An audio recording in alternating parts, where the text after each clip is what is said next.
बुलढाणा जिल्ह्यातील खामगाव तालुक्यातील माटरगाव येथील धरणाजवळ एका वृद्ध इसमावर बिबट्यानं हल्ला करत ठार केल्याची घटना घडली आहे। या घटनेमुळे परिसरात दहशतीचं वातावरण निर्माण झालं आहे।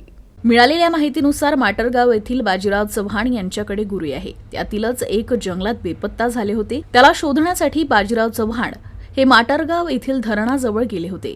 दरम्यान दबा धरून बसलेल्या एका बिबट्यानं त्यांच्यावर जबर हल्ला केला। बिबट्यानं त्यांना 100 मीटरपर्यंत जंगलात फरफटत नेलं। यामध्ये त्यांचा घटनास्थळीच मृत्यू झाला। रात्री उशिरापर्यंत ते घरी न आल्यानं त्यांच्या कुटुंबियांनी त्यांचा जंगलात शोध घेतला असता एका वनमजुराला त्यांचा मृतदेह आढळून आला। याबाबत तातडीनं वनविभागाला माहिती देण्यात आली। वनविभागानं घटनास्थळी दाखल होत पंचनामा केला आहे। या घटनेमुळे परिसरात दहशतीचं वातावरण निर्माण झालंय।